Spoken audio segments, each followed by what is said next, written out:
You're listening to a special cross-promotional bonus episode of Psych Everywhere. So you're probably wondering what sets this episode apart from all the others. Well, it's being hosted by Dr. R. Eric Landrum. Dr. Landrum is a professor at Boise State University, as well as a past president of PsychI. Eric's also a co-host of the popular podcast series, PsychSessions, Conversations about Teaching and Stuff. So far, that show has released 140 plus episodes with all sorts of renowned psychology experts, such as Drs. David Myers and Albert Bandura. A link to Psych Sessions is provided in the show notes if you'd like to check it out. Eric is certainly no beginner at podcasting, so I'll let him take it from here to discuss a new online course that will help you punch through pandemics.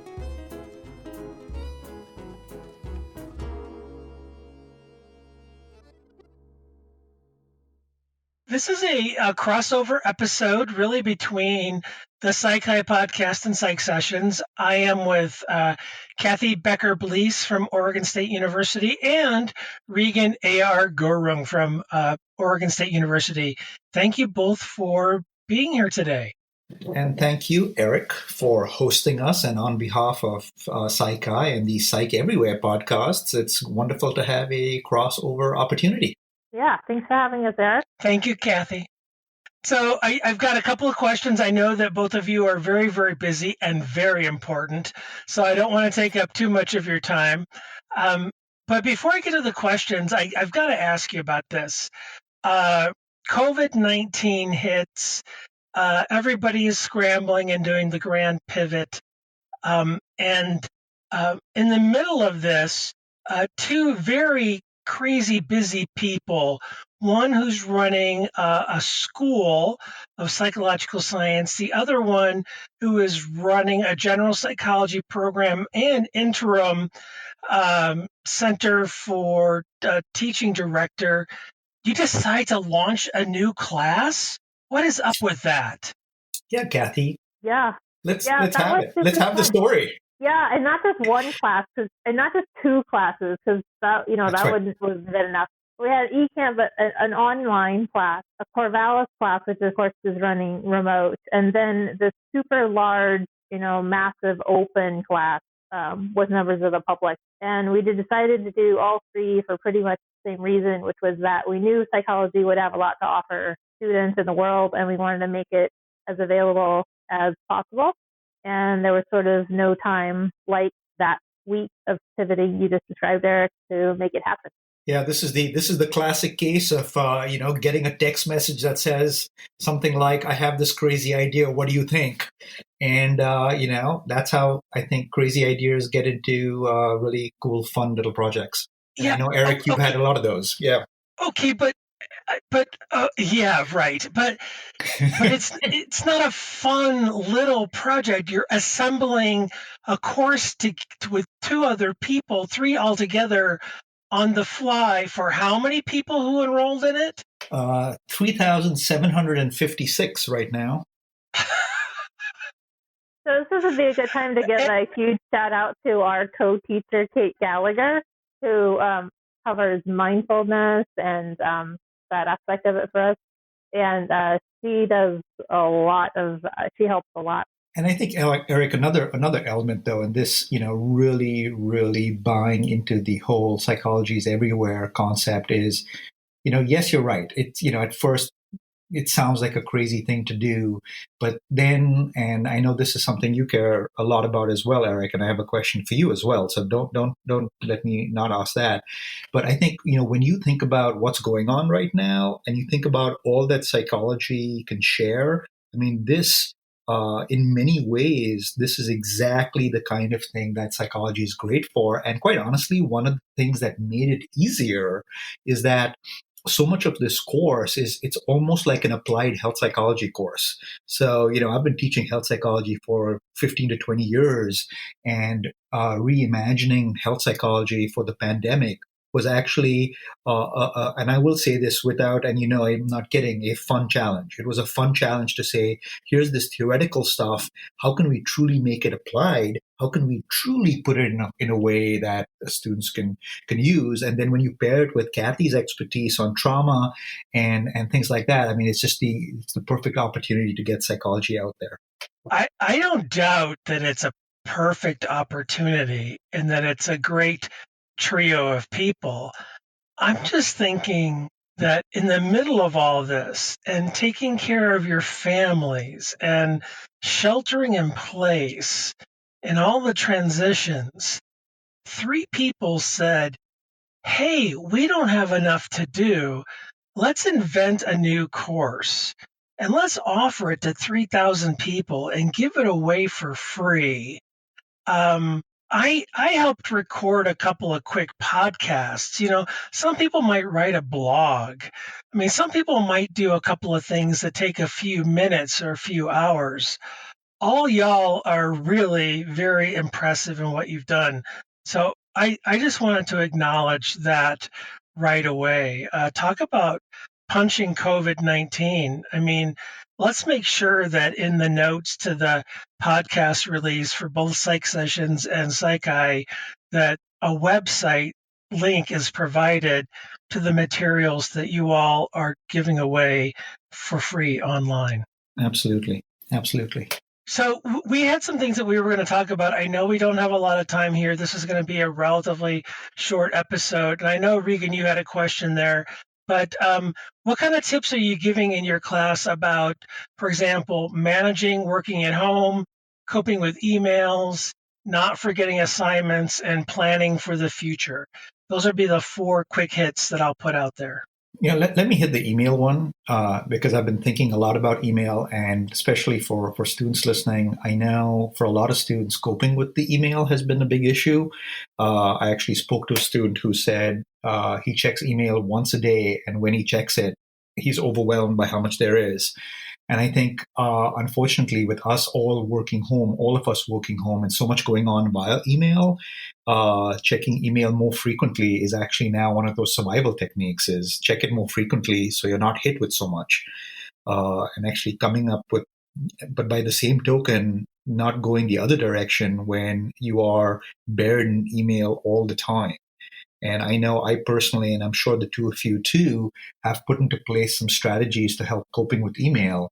And I think that's one big tip right there, is have a strategy. Have a strategy, because otherwise you're going to miss stuff. And especially when students are taking maybe up to 5 classes online, that's a lot of class email that's going to be coming in, especially if you haven't set your learning management system to turn off announcements and everything's pouring into email. Big tip right there. Explicitly, consciously have a strategy for dealing with your email. There are lots of some things that can go there, but that's needed to say that about email, because boy, email can be a stressor. And Kathy, if I can follow up with you a little bit, I remember from our podcast conversation, you talked a little bit about your training in trauma. And if I remember from the end of that conversation, you're talking about being, the school director, and how, a hard day being a school director was nothing compared to the type of things that you did, as part of your dissertation and training work. Do you remember that? Yeah, I do. Yeah. So are you feeling like you're back in the days of that trauma training, or is it like that at all? Or what do you bring from that training that's helpful here? Right. So I think when I recorded my welcome video to the class you just talked about, I think I mentioned that, part of what you learn when you study trauma is just how resilient people are. And a lot of times that resilience is hidden unless you kind of know where to look for it. So I know already that humans have the capacity to get through a lot. I'm not a super active member, but I am a member of an inner division task force on APA on the response to COVID, and the Division 56 trauma psychology is taking a lead role in. And certainly we have trauma psychologists working with the providers in New York City who are making these decisions about, who gets a ventilator and who doesn't. Those folks are dealing with real trauma. They're adapting what we know from combat situations and to healthcare delivery. And that has been really harrowing and really amazing to see that psychology has something to offer, that real extreme situation that's different from what Regan and Kate and I are doing. It's definitely not, deep breathing and regular coping. That's real trauma. And so for me, the line is pretty clear that for most of us, what we're dealing with is stressful, but it's within the normal range, and it's what our bodies have been designed to sort of get activated and, to respond, and then, to a stressor. So to me, there's a clear line, and it's stressful and unpleasant, and I'm not happy about it, but it's still quite different from what we think of as trauma. So that's how I think of it as a trauma psychologist. It's not to diminish the extreme hardships that some people are experiencing, and as they're labeling trauma, small t. But as a trauma psychologist, we still would reserve, a different kind of experience for what we would call trauma. It's still a little different. Well, and I appreciate that perspective, and I think anyone who can see the big picture also would agree with you. I mean, it's just not the same. I mean, we're all thrown into a situation where our daily routines are different, but like you said, that is not the same trauma as someone who has undergone the things that we talked about during the podcast, like a sexual abuse type of trauma or a kidnapping type of trauma, is not the same as a COVID-19, I might have the virus type of trauma. Certainly anxiety provoking, but very different. And I think it's very fair for you to point that out, and I don't think anyone would disagree with that. Yeah, I like to say one more thing, which is that when universities closed, some students did return home to some of the homes that you were just talking about. So when I said, for most of us what we're experiencing is in the normal range, that there is a group of students and kids who actually are now quarantined with in really abusive homes. So I guess I was speaking more about for most of us, this is stressful, but man, most of us have our homes are still a safe place. But So again, I draw a distinction between it's stressful, I can't go outside, and it's stressful and I'm not even safe here. So we do kind of have that perspective. It's a different, it's a different kind of coping. It's a different thing altogether. Yeah, absolutely. And I know that the universities, I was going to say around the country, but really around the world, are now struggling with what do we do in the fall? What do we do in the fall quarter or the fall semester? Do we have students continue to be working online? How do we do this planning for the future? I mean, some universities are thinking we're not going to get our out-of-state students back, but we'll have an influx of in-state students who are online who are going to come back. And, what types of advice would the two of you have about students thinking about their futures? Okay, I'll take that one because it's funny. Just this morning, my oldest 17-year-old took an AP exam online, and she's got another year to go. But it still could be that she goes to college before there's a vaccine, and it's something to think about. I think the universities, at least Oregon State University, but what we're doing, I think, is consistent with many universities across the country, is really extraordinary planning. So we have access to our own on-site health center, our own school of public health, and our own residence halls and restaurants and all of that. So we can think of what would it take for people to come back safely as an entire ecosystem. And so you can think a little more strategically about how you can manage the risks across, for OSU is like a small city, And so when I think about, my own, if I were in this situation a year later and my own kid had to make a decision about going or not going, I think I sure would have a lot of questions about the planning that any institution was doing, but really, really thoughtful work going on. And I think the one misconception that's out there is that it's like places are either going to be open, fully back face to face, or they're going to be fully remote. And that's just not the case. Most of us are going to be in some area in the middle. So you might have some classes, but you won't have all of your classes. You you might get your field experience or your lab class, but you might not have your intro psych class meeting face to face. So we're going to have a lot of innovative ways to mitigate the risk. And everybody's thinking about how to maximize what students tell us is important to them, which is connection with their faculty members and safety, of course. So I'm actually, as stressful as it is and as uncertain as it is, I feel better about the planning at a university than I do in a county or another unit, another community. So I think it remains to be seen if students will return or not return or what they're going to do. But I think I would feel okay sending my kids to a university like OSU. Yeah, I think the challenges are going to be epic. At Boise State, we've been talking about, when students come back, how do you keep the social distancing? Mm-hmm. But at the same time, if we're together on campus, how can you use this hybrid or high flex class approach to have your Tuesday, Thursday, where some come on Tuesday, some come on Thursday? You're utilizing your space well, but how do you leave enough time to clean classrooms in between passing periods? And how do you make sure you have enough cleaning supplies on campus to make sure?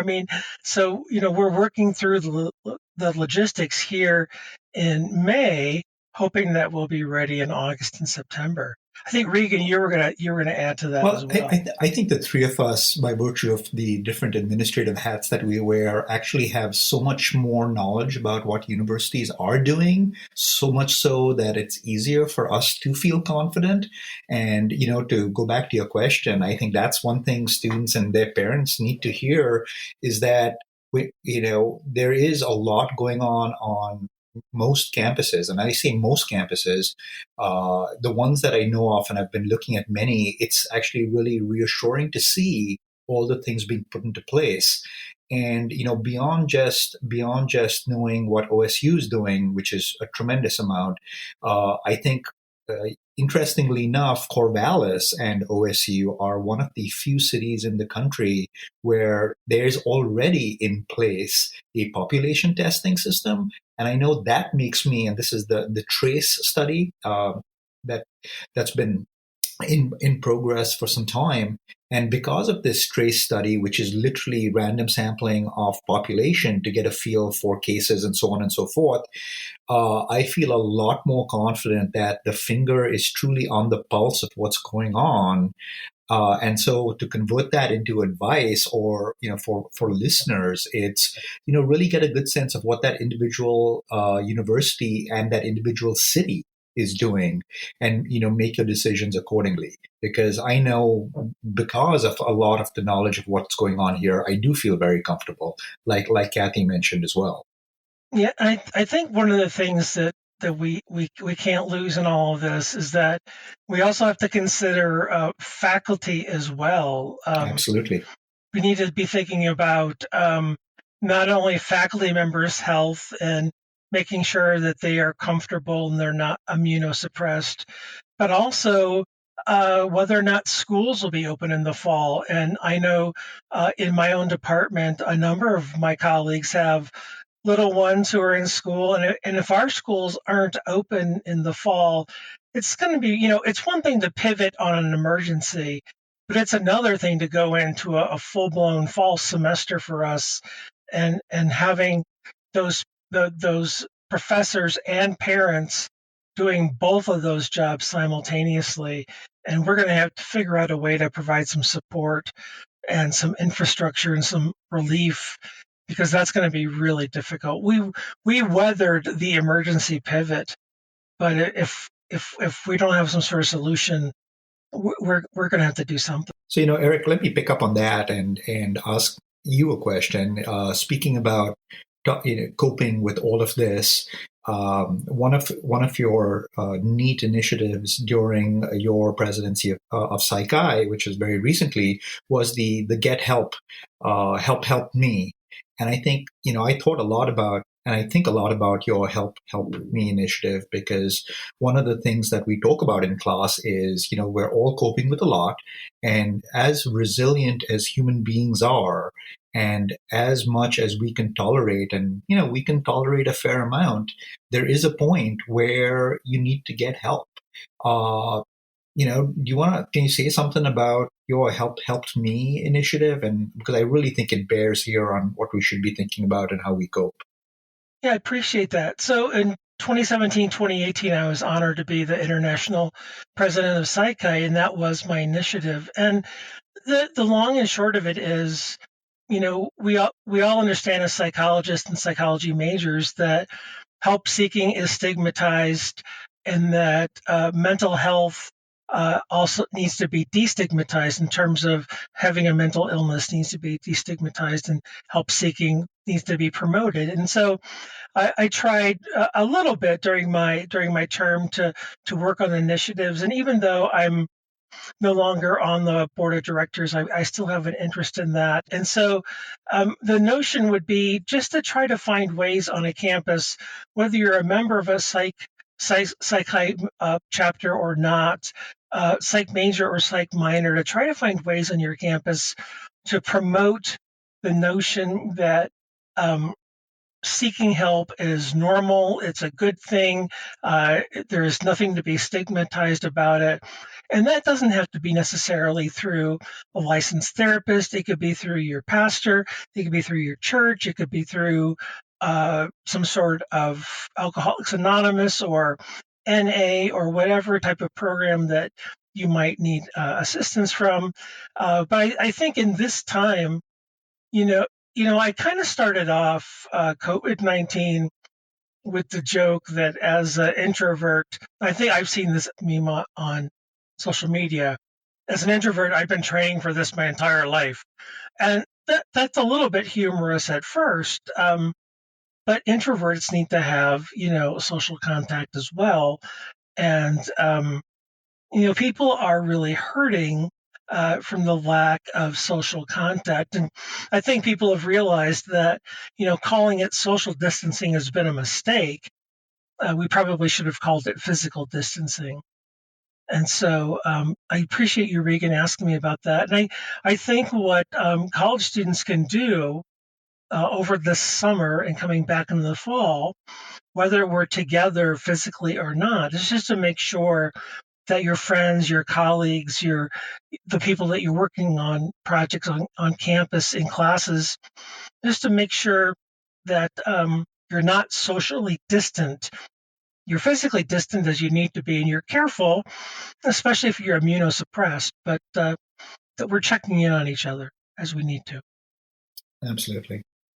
Eric, I can follow up on that and say that one of the things that's been really an unexpected blessing in disguise is that the professional psychotherapy help that members of my family need. It used to take us a long time to drive to see those providers, and we'd have to leave work and school to do it. And now we're able to do that through Zoom. And it's actually been a really great benefit. And a lot of people don't know that insurance companies have changed their policies to make it easier so that they'll pay for telehealth. And in fact, I understand our student health center is actually trying to get more people to call in because our students don't know that they can still receive therapy and counseling from the student health center or from the student counseling center at home, as long as they're in Oregon, because we haven't quite fixed the licensing issues there yet. But I just want to put a plug in for teletherapy, telehealth, because it's increasingly available rather than the other way around and increasingly covered. Well, and Kathy, I appreciate that because there are silver linings that have happened during this process that, wouldn't normally tout or acknowledge. I mean, there are places in the world where environmental conditions have gotten better because cars have not been on the road as much. People have gotten refund checks for their insurance because they're not driving as many miles. Of course, we don't want the 70,000 deaths and the 500,000 people getting sick. Of course, we wouldn't want that. But there are some silver linings that we can take out of this to make the best of a really negative situation. Yeah, and Eric, along those lines, I think we are also, and again, I'm right with you, is this is not the best way for this to happen, but what the pandemic is also highlighting for us is just the absolute role that psychology can play, and even going beyond mental health and therapy resources. I think and that's something even the lay public are aware of, right? Go get help when you can, although it's not done enough, and it should be. But interestingly enough, even when you don't venture into clinical levels, there are non-clinical psychological phenomena that can help us all out while we cope with this. Just recently in class, we had Dr. Jennifer Lerner, who's helming a very large study out of Harvard. And this is an international study. And this was actually pretty exciting for the class to hear, because she came and was a guest lecturer. And she shared details on a study on 55 different countries. And it was a brief reappraisal intervention study where they literally had 4 groups, where one group was, cope how you normally would. And 3 other groups were taking psychological reappraisals of and interventions, and having participants actually try a different way of reappraising things, either looking on the bright side or for example, finding meaning. And I think here's this way where we may be able to tell how these psychological ways of thinking can play a significant role in the level of positive and negative emotion that we feel. So, it's just mind-boggling to see how we can get more people to use psychology that can help them feel better at, more positive emotions and fewer negative emotions. Well, and here's the other part that we don't talk about very often, and I'm going to try to tiptoe really gently here, is that, political decisions matter. Political decisions and governmental entities can save lives and cost lives. I mean, the work of the CDC is really important, and listening to them and getting them the resources and giving scientists the freedom to do their job without impediments matters. And having political leaders who have all the information and who are completely competent, that really matters to our lives and to people's lives. And we don't often talk about that as academics, at least not in psychology, because for whatever reason, we're not comfortable with it or we're not experts about it. But, maybe after this is over, maybe we should start talking about it more often. How do our leaders use data? All right, I'm going to give the two of you a last chance at the last word before I let you go. Kathy, all yours. Okay. Last word for students is that, one of the great things about working at OSU is we have this long-serving president Ed Ray, who's retiring this year, and I've learned a lot from him. And one of the things Ed Ray is always telling us is that, don't worry about the future, that the college students, the high school students coming through give him so much hope. And that's, I think, on the triple now. Watching, this is as stressful as this is, as challenging as it is with the Tuesday classroom and the remote learning and all of that. Just a lot of hope going forward with the generation that's coming up through college now. And, we'll always have this experience. We'll always, we'll learn from it. And so that group of people, going back to why are we teaching the class, getting to be around young, resilient people who are struggling sometimes or figuring it out, just gives us so much hope. So lots of hope for the future. Absolutely. That's a great place to end. And I want to thank you both so much for your time today. Thank you. Thank you, Eric.